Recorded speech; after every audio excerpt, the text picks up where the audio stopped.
Hi, everyone. My name is Ben. I'm the CEO of Pinterest. And on behalf of the whole company, I just wanted to thank ShopTalk for having us here today. It's been quite a conference. It's been so exciting to get to talk with our friends and with our partners. I think my only beef might be the guy that scheduled me after the shirtless fire dancer, but we'll do our best. You know, I was walking the floor today, and I was pretty blown away. Right? It's a shopping conference. It's 2018. And at the booths, they're talking about AI, robotic logistics, virtual reality. And it's pretty mind-blowing. This is the stuff of science fiction a few years ago, and it's the things that are going to power the future of the shopping experiences today. And it made me realize just how far we've come.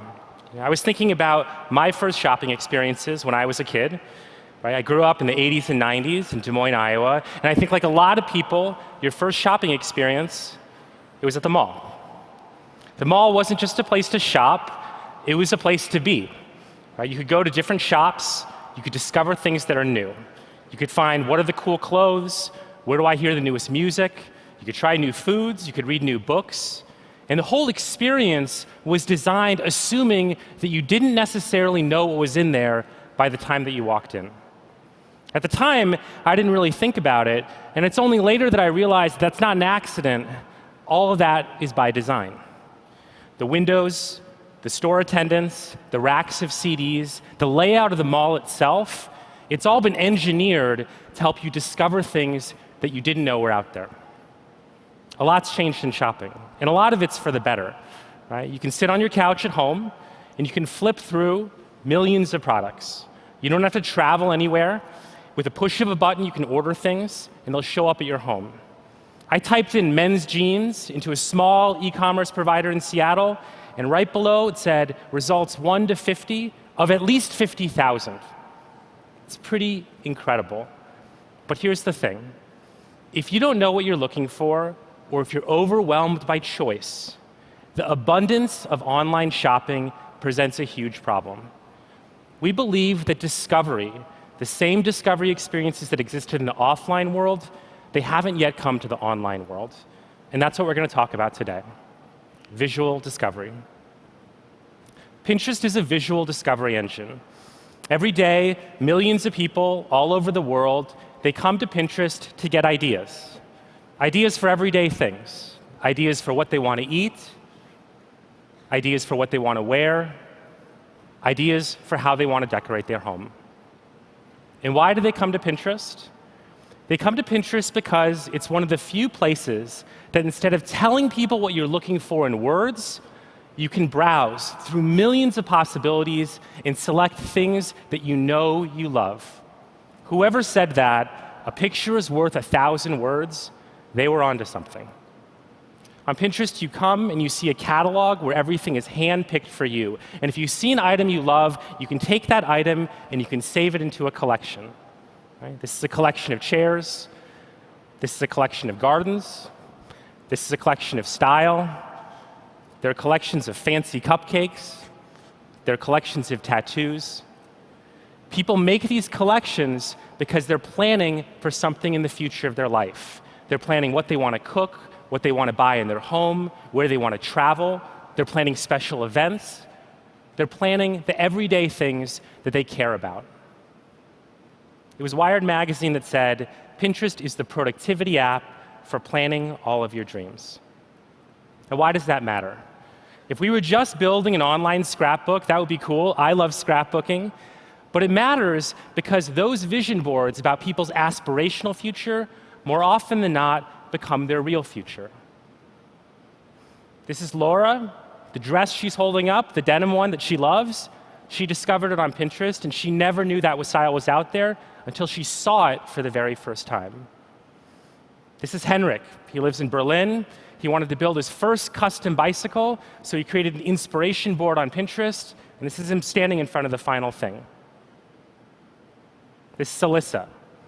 Alyssa was looking for new makeup ideas. She found a new product from Glossier called Boy Brow. She'd never heard of it before, and now sits on the board called My Daily Beauty Routine. All over the world, there are millions of people, and they have very basic visual discovery questions. More than 200 million people use Pinterest every single month, and they don't use it as a sideline hobby to their life. They use it as the tool to plan what they're going to do in the future. They come to Pinterest open-minded, considering what they want, but they haven't been able to form it into words. And the question you might be asking is why? Why is this tool used, and why are there other tools being used increasingly for visual discovery services? 9 out of 10 people say that when they see things on Pinterest, it motivates them to go buy things in the future.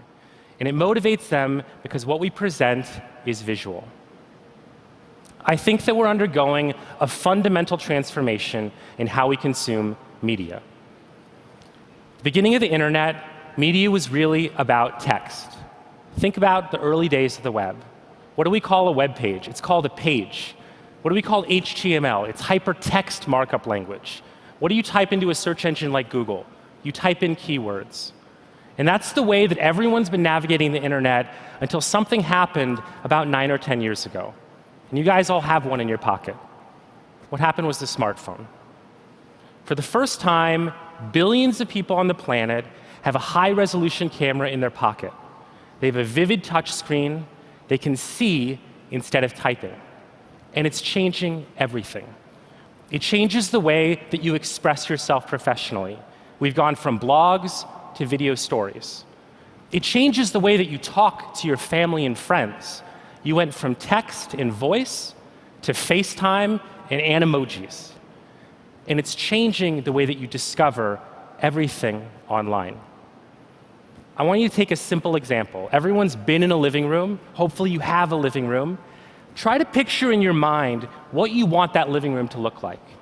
What pops into your head? For most people, nothing. They don't really know. They might have a general descriptor. I want it to be warm, or I want it to be cozy, or I want it to be modern. And if you ask them to describe it with a set of words, they're at a loss. They don't know how to type that into a search box. Visual medium and visual discovery is changing that fundamentally. Instead of having to come up with the vocabulary to describe your taste, you can just select the thing that you respond to. Is it the one on the left? Is it the one on the right? Is it something that's more homey? Is it something that's more comfy? And when you give people the tools to express their taste without requiring that they have the vocabulary to describe it professionally, all of a sudden they discover that I do have great taste. I have a taste in fashion, I have a taste in design, I have a taste and a preference on where I want to go and what I want my future life to look like. This is Mbali. She moved to New York City. She had to get a new apartment, and she was browsing through Pinterest trying to get ideas, and one couch popped out at her. And she didn't know the name of the couch. She wouldn't know how to describe it. She hadn't heard of the brand. It was called Article.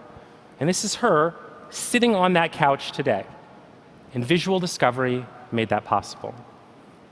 What's exciting about visual discovery now that it's online? What's exciting is just how we can do it at enormous scale. Today, there are more than 100 billion pins on Pinterest. They're not random images. They weren't collected by a web crawler. Every one was put there by a real person who cared about it. And what people do with all those images is they organize them into collections that represent their tastes and their future. That couch, it could belong in a minimalist house, a modern house. That plant could belong in your modern kitchen or your minimalist kitchen. Visual discovery lets you annotate all of this data and organize it in a way that's never been possible before. And at Pinterest, a lot of what we've been doing is trying to make sense of this extraordinary set of data. It's something that we call the taste graph. That sounds like a funny idea. Like, taste doesn't feel like the kind of thing that you can quantify and put into a graph. But do you guys remember 10 years ago when Facebook said, we'll digitize your relationships and build a social graph? Or 5 years ago when Google said, we'll digitize entities and facts and create a knowledge graph? We believe that taste can be digitized in the same way. That if you understand how regular people express their taste, and if you free them of the need to describe it in words, you gain the ability to create a graph like this. And why does that matter?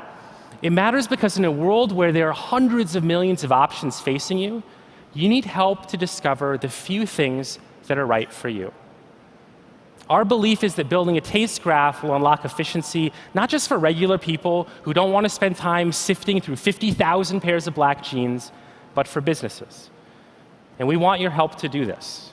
We see the taste graph as scaffolding. Our goal is to let every store and content creator map their own creations into an ever-growing taste graph. Today, we're expanding shopping ads, which will let retailers upload their entire catalog and over time integrate their products into a living taste graph. Because the problem that we try to solve for consumers, helping them discover the few things that they'd love from the millions of options, that's the flip side of the coin that every business, every marketer, and every creative professional faces. How do I take the products and services that I make and connect them to the people that'll love those products and use them in their future? So that's our view on taste-based personalization. And if you believe in that, if you believe that the future of inspiring people online is through visual medium, and the future of personalization is through taste, then the logical last step is how do you actually let people buy all the things that they see?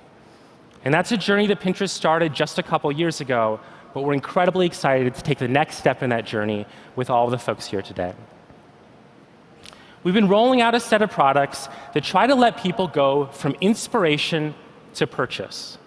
People don't want to see products on a white background. They want the emotional engagement of seeing an outfit, of imagining how will I look in that outfit, of thinking about what party will I go into that outfit. And from there, we can work backwards to find out the products they truly love. We're asking retailers to begin tagging these scenes so as people are in the mindset of discovering new things, they can go from inspiration all the way to purchase. Now, of course, there are a lot of things that aren't actually going to be tagged. And so a second part of this strategy is we want to use computer vision to let people search and understand what's inside of images. And this is something I'm incredibly excited about. It's a new technology. It's only been in development for a few years, and it's picking up speed. But today on Pinterest, if you look at an image and zoom in, we can search for that image against the database of other ideas and try to find what that thing is just for you. Imagine the power of what that's going to mean someday. Because if you can do it on an image like this, it stands to reason that you don't have to do it on your phone. You could do it out there in the real world. And this is our newest product. It's a product called Lens. Someday, people are going to see their cameras not just as a device to record and share their memories. They're going to see it as a way to query the visual world around them. We released Lens last year, and it lets people take any photo and use it as inspiration to search for things on Pinterest. The demo you're seeing lets you take a picture of a jacket in your own closet and say, how could I style it for spring or for fall or for winter? I think in the very near future, people are going to query the world around them all the time. And ironically, the online experiences that we're taking us out of physical retail stores are going to open up the possibility for retail experiences anywhere you are, whenever you have your phone in your pocket. And so as we look to the future, what's exciting to me about visual discovery is that even though I believe that it's revolutionizing shopping today, I also believe we're at the very beginning. 3 ideas. First, that people will want to discover things through pictures instead of words. They lack the vocabulary to always understand their taste, but they know it when they see it. And if you build tools to let people express this, you'll unlock a tremendous amount of value. Second, the future of personalization is not just looking at a backlog of what people bought in the past, it's understanding their taste at a granular level. And we want to build a taste graph and ask retailers and creative professionals to enrich that graph with us so you can smooth the path between producing something beautiful and putting it in the hands of somebody that will love it. And third, we think computer vision will take the idea of querying the world around you and make it a reality. That whatever you see will be a jumping point off to what you can do. And if we do that, we can solve that discovery problem. We can go from inspiration to purchase. We can make people's dreams into their everyday reality. And we can do it with far less work and with all the convenience that consumers expect today. Thanks for your time. That's it.